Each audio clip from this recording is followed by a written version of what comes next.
खाली दिमाग शैतान का घर, ये कहावत तो आपने सुनी ही होगी। ज्यादातर लोगों को दिन के अंत में जब खाली समय मिलता है तो वो सोच विचार करने लगते हैं। पर कई लोग ऐसे भी होते हैं जिन्हें खाली समय मिले या ना मिले, उनके दिमाग में हर समय तरह तरह के सवाल चलते रहते हैं। थोड़ी बहुत चिंता और सोच विचार करना जरूरी है, पर हद से ज्यादा सोचना गंभीर प्रॉब्लम का कारण बन सकता है।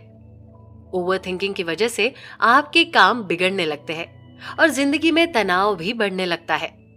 अगर आप ज्यादा सोचते हैं और सोचते सोचते अलग ही दुनिया में खो जाते हैं, तो आपको खुद पर ध्यान देने की जरूरत है। मानव जीवन में किसी न किसी मोड़ पर कई बार ऐसी घटनाओं का एक्सपीरियंस होता है जो हमारे लिए चिंता या तनाव का कारण बन जाती है। लेकिन कुछ लोग अपनी चिंताओं को अपने दिमाग से अलग कर ही नहीं पाते। ओवर थिंकिंग करने वाले लोग किसी भी बात पर बहुत जल्दी घबरा जाते हैं। वे बार बार चिंतित होते रहते हैं। दूसरे उनके बारे में क्या सोचते हैं या खुद के बारे में सुनी गई कोई नेगेटिव बात उनके दिमाग में लगातार घूमती रहती है। एग्जाम्पल के लिए, लगातार ज्यादा सोचना गंभीर दिमागी परेशानी जैसे कि चिंता और एंजाइटी को जन्म दे सकता है। इसलिए कम उम्र में ज्यादा सोचना अच्छी बात नहीं है। यदि आप बीते हुए कल के बारे में या आने वाले कल के बारे में ही सोचते रहते हैं, तो आपको अपनी मेंटल हेल्थ के प्रति सतर्क हो जाना चाहिए। हम बता रहे हैं ऐसे कुछ संकेत जो ये जानने में आपकी मदद करेंगे कि आप वाकई जरूरत से ज्यादा सोचते हैं या नहीं, जिसे हम ओवर थिंकिंग कहते हैं। बहुत से साइकोलॉजिस्ट और बिहेवियरल थेरेपिस्ट इस फैक्ट को मानते हैं कि ओवर थिंकिंग एक साइकोलॉजिकल बीमारी है जो किसी के भी दिमाग का इस्तेमाल करके उसकी जिंदगी बर्बाद कर सकती है। इतना ही नहीं, अगर आप भी ओवर थिंकर है तो ये बात समझ ले कि ओवर थिंकिंग से गंभीर इमोशनल स्ट्रेस हो सकता है, जो ना केवल आपके रोज के टास्क को करने में बाधा लाता है, बल्कि आपकी प्रोडक्टिविटी और फिजिकल वेल बीइंग को भी रोकता है। कुछ लोग ओवर थिंकिंग के साइकिल से बचने के लिए टेम्पररी सोल्यूशन का पता लगाते हैं, जिससे आपको टेम्पररी राहत मिल सकती है। लेकिन लंबे समय तक ड्रग्स और शराब का सहारा लेने से हानिकारक प्रभाव भी हो सकता है।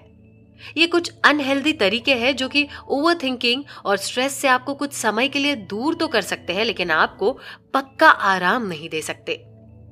मेंटल हेल्थ एक्सपर्ट्स का तो ये भी मानना है कि ओवर थिंकिंग से आपके सोने के तरीके, आपके खान पान में डिस्टर्बेंस पैदा हो सकता है। आप ज्यादा से ज्यादा जानकारी हासिल करना शुरू कर देते हैं, और इससे भी बदतर यह है कि आप इससे जानने से पहले ही नेगेटिव विचारों की चेन में फंस जाते हैं।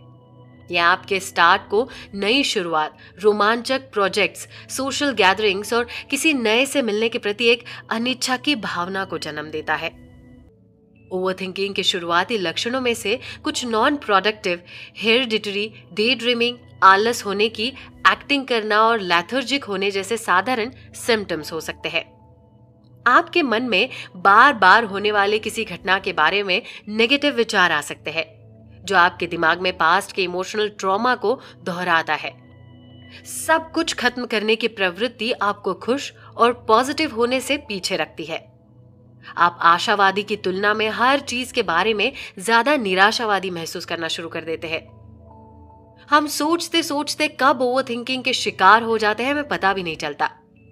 ये जो हमारा खुद का मानने वाली सोच है, इसका कभी अंत नहीं होता और हम सोचते चले जाते हैं, जिसके कारण हम ओवरथिंकिंग से पीड़ित हो जाते हैं।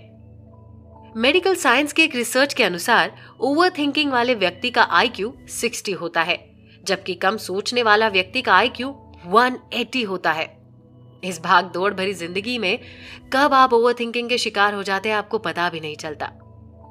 एक साइंटिफिक रिसर्च के अनुसार इंसान को दिन भर में 70,000 से ज्यादा विचार आते हैं, जिसमें 95% कोई काम के भी नहीं होते।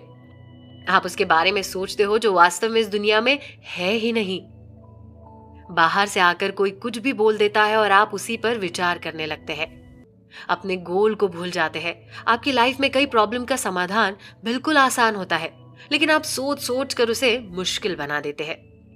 एक कहावत है, अगर आपके अंदर कोई दुश्मन नहीं है तो बाहर वाला दुश्मन आपका कुछ नहीं बिगाड़ सकता। जो दुश्मन है, शंका है, वो आपके अंदर ही है। आपको हमेशा ये बात दोहराना चाहिए, think less live better, think less live मोर। हाँ, सोचना है तो सोचो, अच्छी चीज है, क्योंकि पॉजिटिव थिंकिंग कभी भी ओवर थिंकिंग नहीं मानी जाती। पॉजिटिव थिंकिंग हमें नई ऊर्जा और जोश देती है। पॉजिटिव थिंकिंग आपके ओवर थिंकिंग को खत्म कर देती है। जो लोग पॉजिटिव थिंकिंग करते हैं उसके आसपास एक पॉजिटिव एनर्जी घूमती रहती है, जो उसके अलावा सामने वाले व्यक्ति को भी अट्रैक्ट करती है। पॉजिटिव थिंकिंग जितना आपके मन में आए उतना ही अच्छा है। आप कभी अपने बचपन का कोई फोटो या वीडियो देख लीजिए, उसमें आप कितना मुस्कुरा रहे होंगे। उस समय आपकी आर्थिक कंडीशन कुछ भी हो, क्योंकि उस समय आप ओवर थिंकिंग की बीमारी से ग्रस्त जो नहीं थे। जैसे जैसे आपकी उम्र बढ़ती है, आपका ईगो भी बढ़ता है। उसने मुझे नमस्ते नहीं बोला, उसने मुझे पार्टी में नहीं बुलाया, उसने मेरा फोन नहीं उठाया, उसने मुझे फोन नहीं किया। ये सभी ईगो ही है। इससे छुटकारा पाने के लिए निक ट्रेंटन ने बताया है कि हमें सबसे पहले अपने नेगेटिव थॉट्स को खुद से दूर करना होगा, क्योंकि ये नेगेटिविटी कुछ समय बाद डिप्रेशन जैसी गंभीर मानसिक बीमारी का रूप भी ले सकती है। बहुत ज्यादा किसी बारे में सोचने से मन की पॉजिटिव एनर्जी खत्म हो जाती है, उसकी जगह नेगेटिव एनर्जी ले लेती है। ये धीरे धीरे मानसिक रूप से व्यक्ति को बीमार कर देता है। इस कारण वो डिप्रेशन का शिकार भी हो जाता है।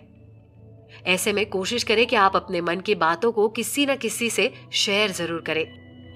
ओवरथिंकिंग की प्रॉब्लम से छुटकारा पाने वाले उन फॉर्मूलों को समझने के लिए बने रहिए।